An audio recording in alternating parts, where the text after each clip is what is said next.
Antara baik dengan menjadi tamannya. Patah tuh kalau lagi patah awas ya lain kali di bujuri lah aku terlihat di tulang sini tahu. Lain kita dua lo nih.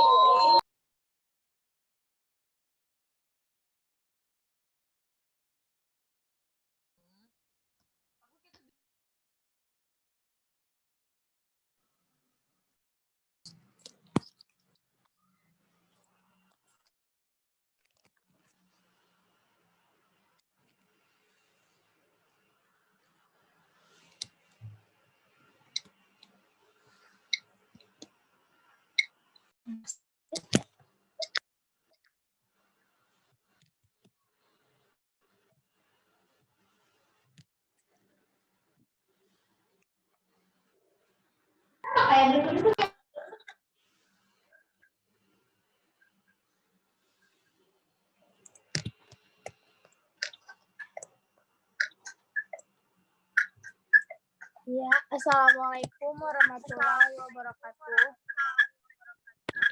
Waalaikumsalam warahmatullahi wabarakatuh. Selamat siang teman-teman semua. Kami dari kelompok 8 pada hari ini akan mempresentasikan topik yaitu termoregulasi. Yang mana anggota kelompok yaitu Ayu Mursita, Fahira Ramadhani, saya sendiri, Muhammad Alfianor, Muhammad Halidi, Muhammad Syakran, Nurhalisah, dan Firdani.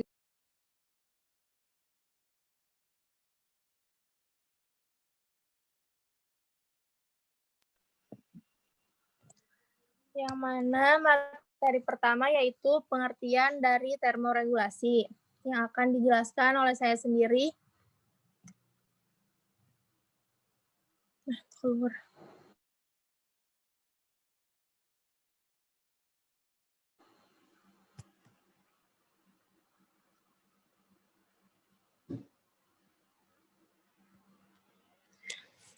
Termoregulasi adalah suatu pengatur fisiologis tubuh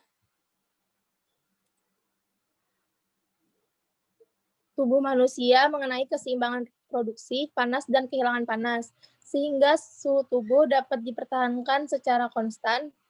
Keseimbangan suhu tubuh diregulasi oleh mekanisme fisiologis dan perilaku, agar suhu tubuh tetap konstan dan berada dalam batasan normal.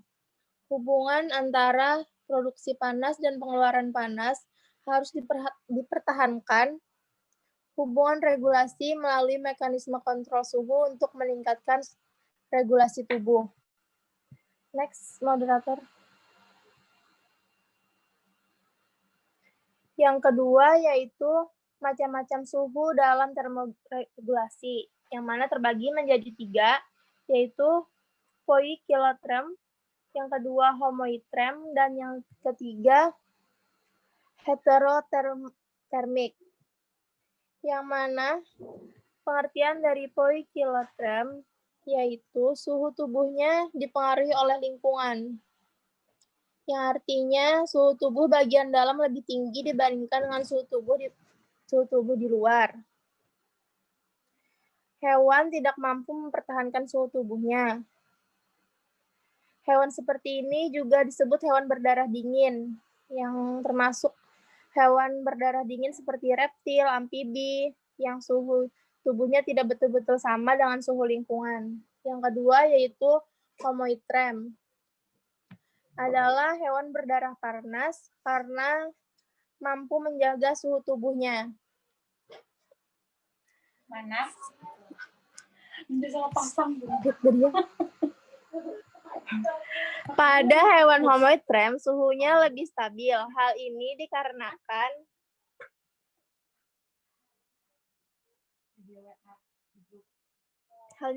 adanya reseptor dalam otaknya sehingga dapat mengatur suhu tubuh. Hewan yang termasuk dalam hewan homoterm dapat melakukan aktivitas pada suhu lingkungan yang berbeda akibat dari kemampuan mengatur suhu tubuh. Hewan berdarah panas adalah hewan yang menjaga suhu tubuhnya pada suhu-suhu tertentu dan konstan, biasanya lebih tinggi dibandingkan dengan suhu lingkungannya. Itu kebalikan dari yang poikiloterm tadi. Dan yang ketiga yaitu heterotermik, yaitu kelompok hewan yang pada saat tertentu memiliki sifat poikiloterm dan pada saat lain bersifat homeotermik, yaitu kelompok hewan yang mengatur suhu tubuh secara parsial, yaitu regulasinya terbatas pada bagian tubuh tertentu. Disebut juga endotermik atau fakultatif, mampu melakukan regulasi fisiologik tetapi tidak mampu melakukan regulasi fisiologik tetap. Homotermik dapat membuktikan pada insekta tertentu yang ektotermik pada saat istirahat dan tetapi bersifat endotermik pada saat aktif. Next, moderator.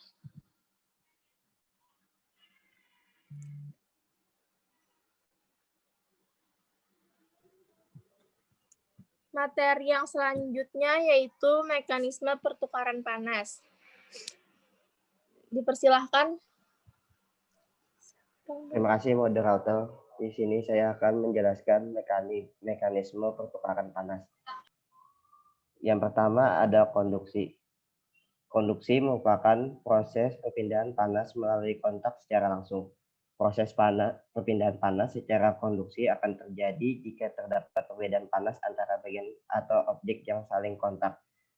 Proses konduksi akan berbeda pada setiap jenis material.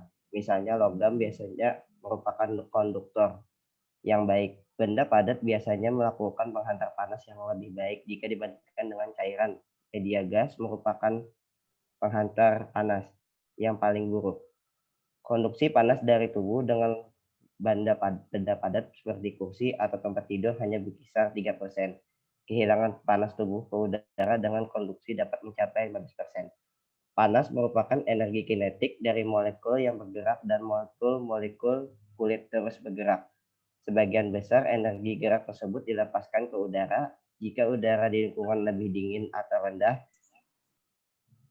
akibat dari pelepasan energi ini, pergerakan molekul udara semakin cepat dan semakin banyak energi yang dilepaskan. Pada saat suhu udara di lingkungan sama dengan suhu kulit, tidak ada lagi perpindahan panas dari kulit ke udara sekitar karena udara dan tubuh memiliki suhu yang sama. Next.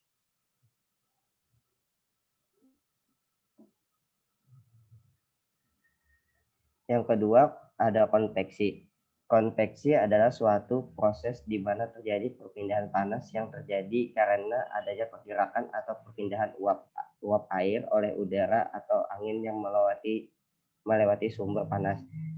Tingkat panas akibat konveksi dipengaruhi oleh beberapa hal antara lain. Yang pertama, jenis uap yang melewati sumber panas. Yang kedua, permukaan sumber panas. Yang ketiga adalah posisi dari permukaan sumber. Yang keempat, kecepatan pergerakan udara. Yang kelima adalah suhu relatif sumber dan udara. Panas yang pindah melalui konveksi adalah melalui pergerakan udara. Konveksi itu sendiri dapat menyebabkan terjadinya pergerakan udara. Udara dekat sumber panas akan menjadi panas, memuai, dan akan menjadi ringan. Udara yang ringan akan bergerak menjauhi sumber panas dan secara otomatis udara yang akan mengalir ke arah sumber panas. Udara panas yang mengalir dari sumber ke lingkungan sekitarnya akan menyebabkan terjadi peningkatan temperatur di lingkungan sekitar. Jika suhu udara antara lingkungan dan sumber sama, maka tidak akan terjadi perpindahan panas. Metode konveksi merupakan metode yang umum dalam proses perpindahan panas di lingkungan. Selanjutnya akan dijelaskan oleh Pak Hira.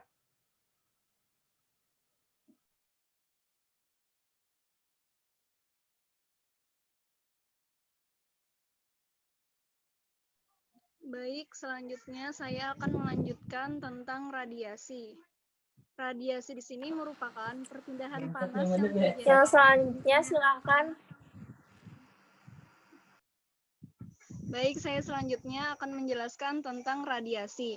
Nah, perbedaan radiasi dari yang lainnya, bahwa radiasi ini merupakan perpindahan panas yang terjadi dari sumber ke lingkungan sekitarnya dalam bentuk gelombang elektromagnetik atau radiasi inframerah.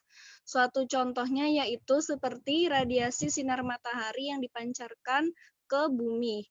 Mekanismenya yaitu panas radiasi mengenai sebuah objek, kemudian objek yang terkena panas tersebut berubah menjadi panas atau sebaliknya dari tubuh hewan menuju ke lingkungan. Selanjutnya, evaporasi. Perbedaan radiasi dengan evaporasi. Evaporasi merupakan proses penguapan uap air dari permukaan kulit. Kalau tadi dari suatu sumber ke lingkungan, yang ini dari kulit. Mekanismenya, jika ada suhu lingkungan yang tinggi, maka akan terjadi radiasi dan konduksi. Untuk mempertahankan tubuhnya dengan masuknya panas, agar tidak terlalu panas, maka melakukan evaporasi. Baik, selanjutnya saya kembalikan ke moderator.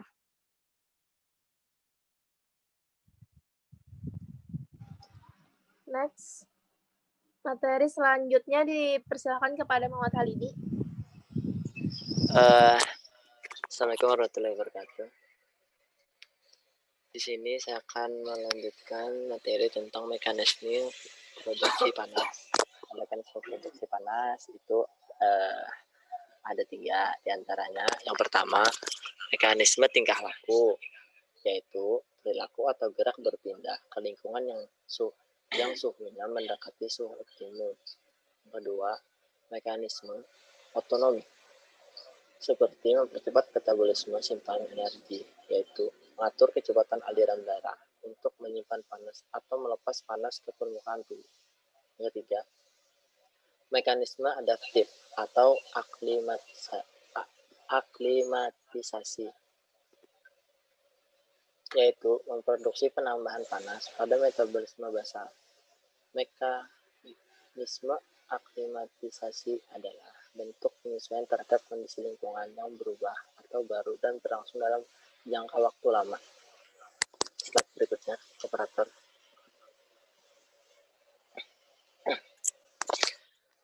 Selanjutnya di sini ada mekanisme produksi panas pada Pisces. Ikan mempunyai temperatur internal yang sedikit lebih tinggi daripada temperatur air sekitarnya. Akan tetapi bedanya itu sangat kecil. Yang kedua, laju metabolisme pada ikan rendah. Selanjutnya, perpindahan panas antara jaringan ikan dan lingkungan air tinggi. Jadi, panas tubuh ikan banyak yang hilang melalui konduksi. Konduksi yang sudah dijelaskan oleh materi sebelumnya itu merupakan proses perpindahan panas melalui kontak secara langsung. Selanjutnya, kehilangan panas terjadi hampir secepat panas tersebut dihasilkan. Dengan demikian, ikan selalu berusaha agar temperatur tubuhnya berada dalam kisaran normal.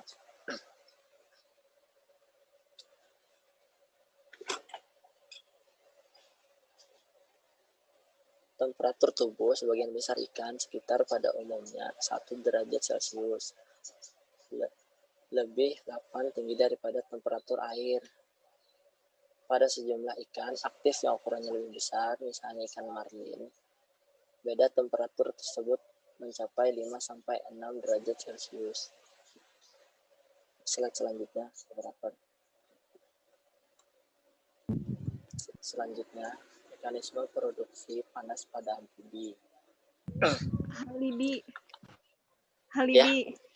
Ya. Materi Firdani. Ya, sekian dari saya. Saya kembalikan kepada moderator.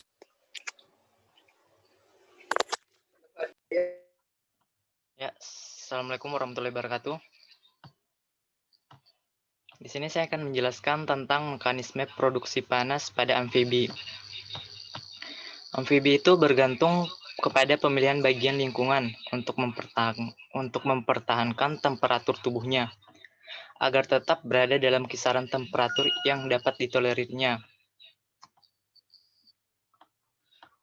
Binatang tersebut mampu menahan temperatur rendah atau dingin dalam jangka waktu lama dengan melakukan hibernasi, yaitu tidur dengan menekan proses fisiologis yang berlangsung dalam tubuhnya sampai batas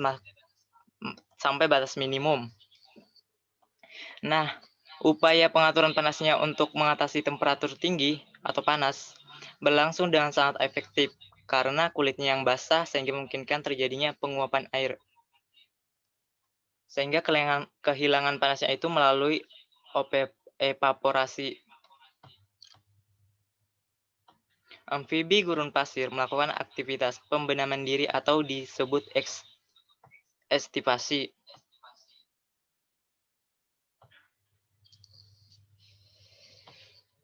Yaitu aktivitas yang mirip dengan hibernasi. Selama hari-hari yang panas di musim panas, amfibi tersebut membenamkan dirinya dalam tanah dan kembali muncul ke permukaan tanah ketika temperatur lingkungannya sudah tidak terlalu mencekam. Next.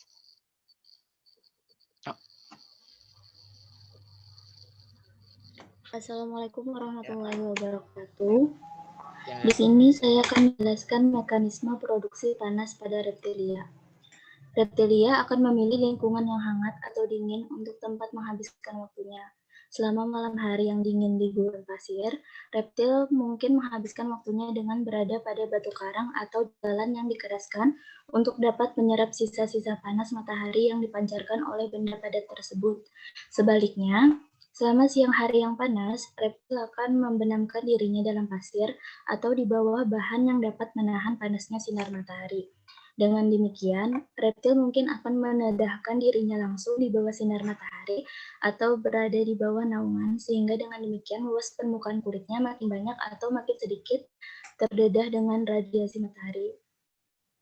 Sejumlah besar reptil mampu melakukan sedikit aktivitas termoregulasi fisiologi, dan adanya kemampuan itu menunjukkan mulai berkembangnya kemampuan homeodermi, yaitu kemampuan mempertahankan temperatur tubuh agar konstan atau mendapati konstan pada binatang bertulang belakang. Reptil mempunyai pusat termoregulasi pada sistem saraf pusat yang secara refleks merangsang terjadinya aktivitas terengah-engah atau perubahan tekanan darah. Nah, aktivitas terengah-engah atau panting dapat meningkatkan hilangnya panas keluar tubuh. Meningkatnya tekanan darah menyebabkan panas secara lebih cepat terbawa ke permukaan tubuh dan dikeluarkan melalui proses radiasi dan konveksi. Beberapa jenis reptil yang lebih besar ukuran tubuhnya mempunyai sedikit kemampuan untuk mengatur laju metabolismenya. Di sini ada contoh ular piton India mengerami telurnya dengan secara aktif mengkontraksikan ototnya untuk menghasilkan panas. Mungkin itu saja yang dapat saya sampaikan. Saya kembalikan ke moderator. Assalamualaikum warahmatullahi wabarakatuh.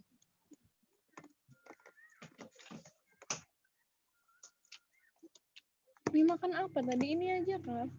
Silahkan pemateri selanjutnya.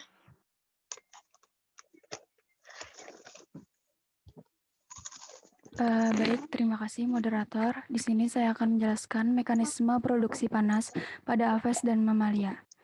Kontraksi otot pleometer cutionus karena adanya rangsangan luar yang dingin menyebabkan tegaknya bulu atau rambut yang menutupi tubuh. Tegaknya bulu atau rambut ini menyebabkan makin banyaknya lapisan udara yang berada di dekat kulit, dan udara merupakan isolator panas. Dengan demikian, lapisan udara insulasi itu dapat sedikit mengurangi keterdedahan kulit terhadap temperatur dingin sehingga mengurangi hilangnya panas tubuh ke lingkungan tersebut. Next, operator.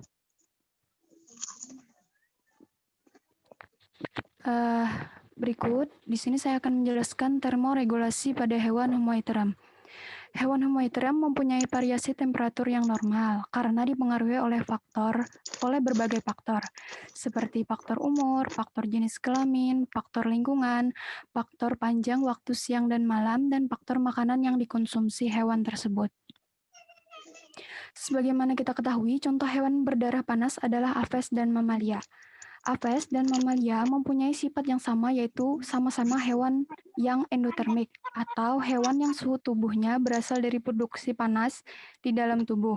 Jadi antara aves dan mamalia memiliki kemiripan jika dilihat dari caranya dalam pengaturan suhu tubuhnya agar tetap konstan dengan lingkungan sekelilingnya. Namun, ada perbedaan pada aves dan mamalia ini. Dapat dilihat pada tabel pada PPT ini. Pada aves, umumnya mempertahankan suhu tubuh yang tinggi dan memiliki kisaran suhu tubuh sekitar 40 sampai 40 derajat Celcius. Dalam mempertahankan suhu tubuh, dalam kisaran yang sempit ini memerlukan kemampuan untuk menyeimbangkan laju produksi panas metabolisme dengan laju kehilangan panas dari lingkungan luarnya. Sedangkan suhu bagian dalam mamalia umumnya berkisar 30 derajat Celcius sampai 40 derajat Celcius. Lalu berikutnya perbedaan antara mamalia dan apes saat suhu ekstrim yang dingin dan saat suhu ekstrim yang panas. Nah, pada mamalia saat suhu ekstrim yang dingin terjadi refleks gigil dan timbulnya aktivitas polimotor.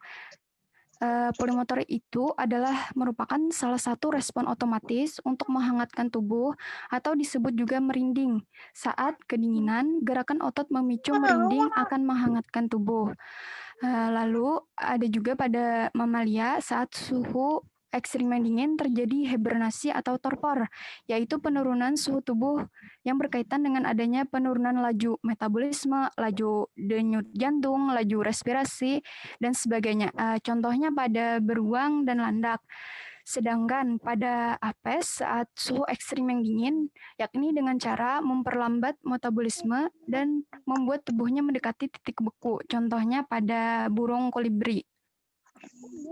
Nah, lalu pada saat suhu ekstrim yang panas pada mamalia, ini dengan meningkatkan penguapan melalui proses berkeringat ataupun terengah-rengah.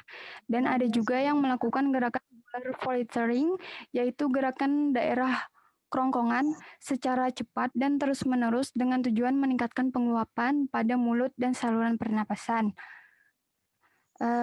Sedangkan pada apes saat suhu ekstrim yang panas dengan cara melakukan orohidrosis yang dilakukan oleh burung bangkai, yaitu adalah proses membasahi kedua kaki dengan cairan kotoran yang dicampur dengan air seni. Cara ini memang menjijikan, namun cara ini bisa menjaga suhu tubuh tetap stabil di cuaca yang panas. Itu saja yang dapat saya sampaikan. Sekian, saya ucapkan terima kasih. Saya kembalikan kepada moderator. Next, operator. Ya, materi selanjutnya silakan kepada pemateri untuk menyampaikan. Baik, moderator. Di sini saya akan menjelaskan materi macam-macam adaptasi berbagai hewan pada termoregulasi. Hewan mempunyai kemampuan adaptasi terhadap perubahan suhu lingkungan. Sebagai contohnya pada suhu dingin, mamalia dan burung akan meningkatkan laju metabolisme dengan perubahan hormon-hormon yang terlibat di dalamnya sehingga meningkatkan produksi panas. Beberapa adaptasi hewan untuk mempertahankan suhu tubuh panas, misalnya adanya bulu pada burung dan rambut, dan pada mamalia ada otot dan modifikasi sistem sirkulasi. Perilaku adalah hal yang terpenting dalam hubungannya dengan termoregulasi.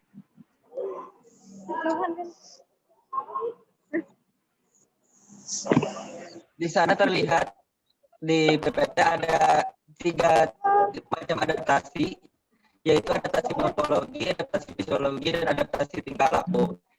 Yang pertama, adaptasi morfologi, penyesuaian adalah pada organ tubuh yang disesuaikan dengan kebutuhan organisme. Contohnya gigi singa, harimau, cita, macan, dan sebagainya yang bentuknya runcing dan tajam untuk memakan daging.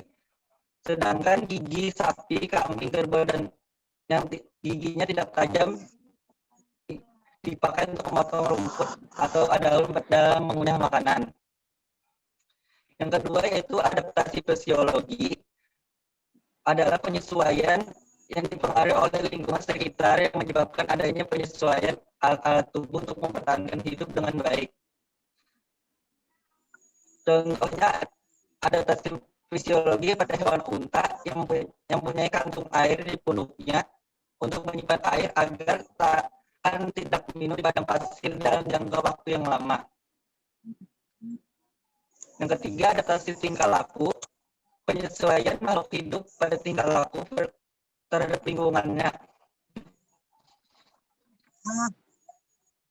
Contohnya pada binatang bunglon yang dapat merubah warna kulit sesuai dengan warna yang ada di lingkungan sekitarnya dengan tujuan menyembunyikan dirinya.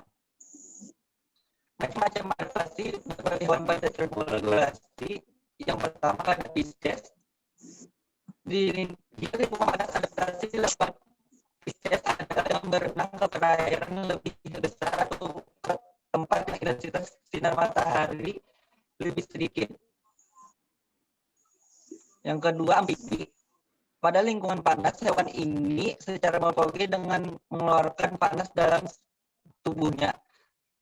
Secara tingkah laku, kakap adalah bersembunyi pada bongkahan tanah yang dianggap lebih rendah suhunya. Namun jika pada suhu ekstrim panas, kakap menggunakannya untuk melakukan reproduksi. Dalam tujuan melakukan reproduksi, telur ditempelkan pada daun atau ranting. Ketika lingkungan sudah memungkinkan, seperti pada musim hujan, maka telur akan berkembang menjadi berudu yang akhirnya menjadi katak dewasa. Yang ketiga, reptil. Buaya memiliki kulit yang tebal sehingga untuk beradaptasi pada lingkungan panas, dia mengurangi penguapan dengan kulit yang tebal tersebut. Secara tingkah laku yang dilakukan buaya dengan membuka mulut untuk mengeluarkan panas tubuhnya atau evaporasi. Yang keempat, mamalia. Kemampuan untuk mengendalikan temperatur tubuh atau termoregulasi pada mamalia jauh lebih baik ketimbang bangsa ikan, amfibi, dan reptil. Pada hakikatnya, mamalia mampu melakukan aklimasi atau penyesuaian diri terhadap temperatur tubuh saja. Respon ini menyesuaikan produksi hormon, yaitu hormon tiroksin oleh kelenjar tiroid dan hormon adrenokortikosteroid oleh kontraks kerja adrenalin. Respon fisiologi lainnya yaitu terhadap temperatur dingin meliputi refleks menggigil dan timbulnya aktivitas psikomotor. Menggigil merupakan aktivitas kontraksi, relaksi, dan otot yang dapat menghasilkan energi dalam bentuk panas tubuh. Sekian yang dapat saya sampaikan, saya kembalikan ke moderator. Terima kasih kepada Alfi. Mungkin itu saja materi yang dapat disampaikan dari kelompok kami mengenai termoregulasi. Dari kawan-kawan, apakah ada yang ingin ditanyakan atau ditambahkan mengenai materinya? Dipersilahkan.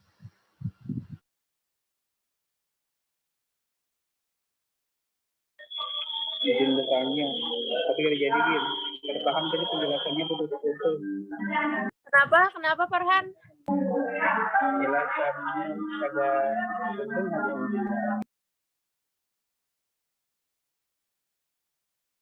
Kurang jelas Farhan.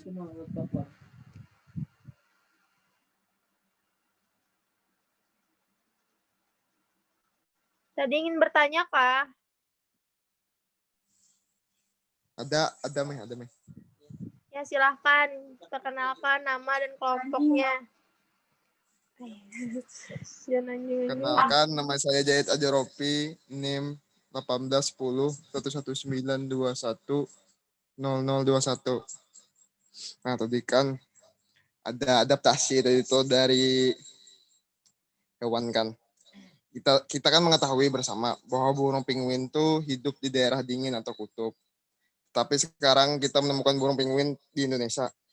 Dan pertanyaannya adalah, bagaimanakah adaptasi termoregulasi burung penguin tersebut sehingga bisa hidup di iklim tropis? Sekian dari saya, terima kasih.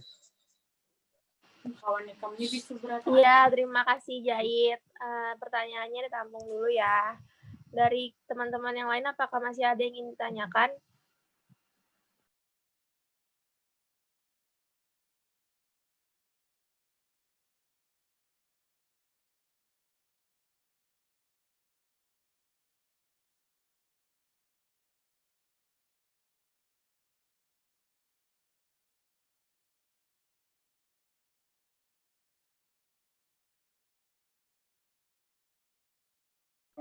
Silakan teman-teman yang lain.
Apakah masih ada yang ingin bertanya selain jahit?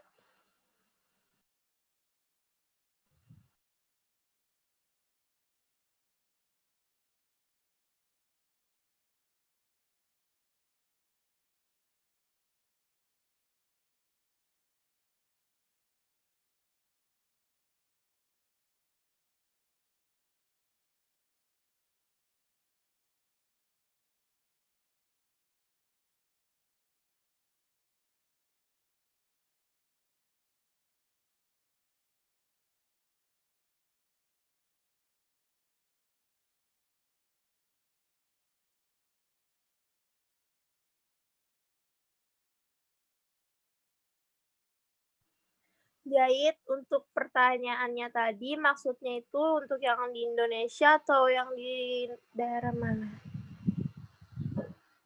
Adaptasinya di tempat mana?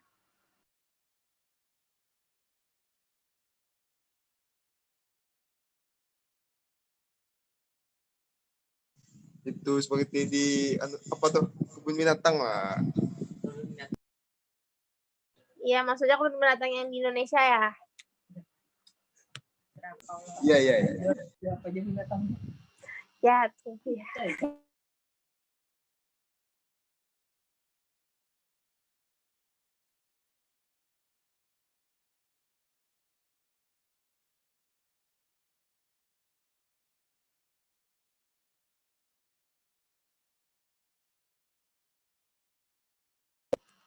Yang lain tidak ada yang ingin bertanya kah? Ada temanku di rumah dia.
Iya, iya kayak gitu sih.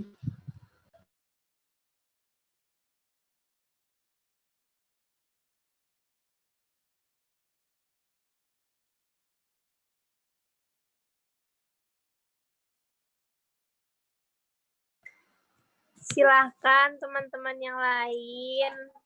Kami membuka 3 pertanyaan. Kalau tidak ada, tidak apa-apa. Jangan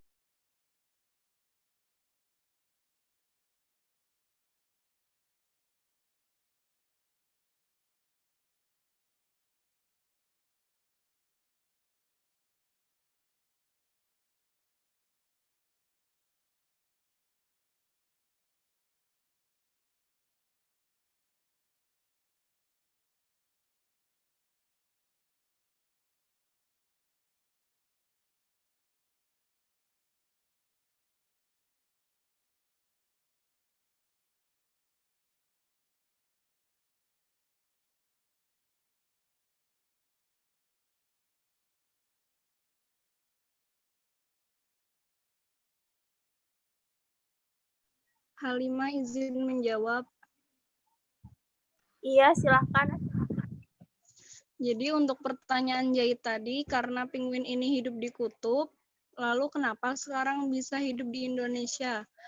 Kalau kita lihat sendiri, penguin kan termasuk Aves. Aves tersebut merupakan hewan homoiton, di mana dia dapat menjaga suhu tubuhnya, suhu panas tubuhnya. Jadi wajar aja dia ada di tropis, yang kada wajar ketika dia ada di kutub. Seharusnya pertanyaannya sih bagaimana termoregulasi penguin yang berada di kutub, bukan berada di tropis, karena di tropis normal. Jadi ketika dia ada di tropis, karena dia termasuk Aves, ada adaptasinya, yaitu berupa morfologi, warna bulunya yang hitam, bulunya yang rapat, dan ada lapisan lemak yang tebal, dan bentuk tubuh yang ramping. Mungkin itu dari saya. Bagaimana Jahit? Bagaimana Jahit dari jawaban Pak Hira? Apakah sudah dapat dipahami? Bisa dipahami. Hah? Bisa loh. Terima kasih pertanyaannya. Bisa. Yang lain, adakah lagi yang ingin bertanya?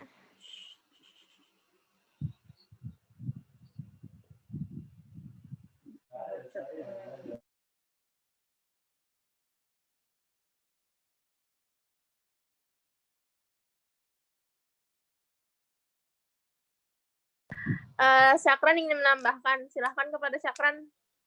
Kau nyindir aku, kau yang anjing. Bang. Cukup moderator. Oh, cukup ya udah. Terima kasih.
Jika tidak ada lagi pertanyaan, mungkin saya tutup saja ya sesi diskusinya.